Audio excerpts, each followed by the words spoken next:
পুরা বরাক বেলির মধ্যে প্রথম এমন বিজনেস আইডিয়া আমি লাগাইছি। কিতা বুঝছস, করতে নি বিজনেস। এখন কুকুরের বিজনেস তুই কেমনে করবে রে বাবা? তোরে আমি কিতা জিজ্ঞাসি, তুই করবে নি বিজনেস? থাকতে নি আমার লোকে। এখন কুকুরের কারবার খসাই শুনিয়া অবাক লাগে। পয়সা আইজ নাই খাইলাই যাব, এর লাগি তুই কুকুরের কারবারও লাগি জিতিনি। ইকানো হারবারের মাত কইতে কেইলো, তুই কিতা গল্লিত বুয়ে বেশি টেনে রে বাবাই। আগলস বিজনেস করতে কুকুর কিতা বেচা কিনা নি? কিনা নাই, শুধু বেচা। আমি তো কুইয়ারে একদম মিশে হইলেও ডেইলি 40 থেকে 50,000 টাকার চাইলেই।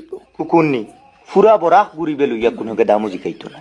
যে জায়গাতে একটা কুকুর থেকে এক চাকা বিস্কুটের মূল্য বেশি, ওখানে মানুষ বই রইছেন তোর টাইম থেকে কুকুর লইবা।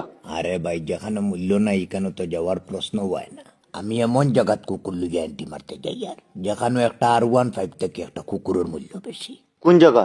মিজোরাম রে ভাই, বেগরও ডিমান্ড বর্তমানে। মাত্র 1 সপ্তাহ লাগবো কোটিপতি হইতে। কিতা বুঝছস, করতে নি বিজনেস, থাকতে নি আমার লোকে। এখন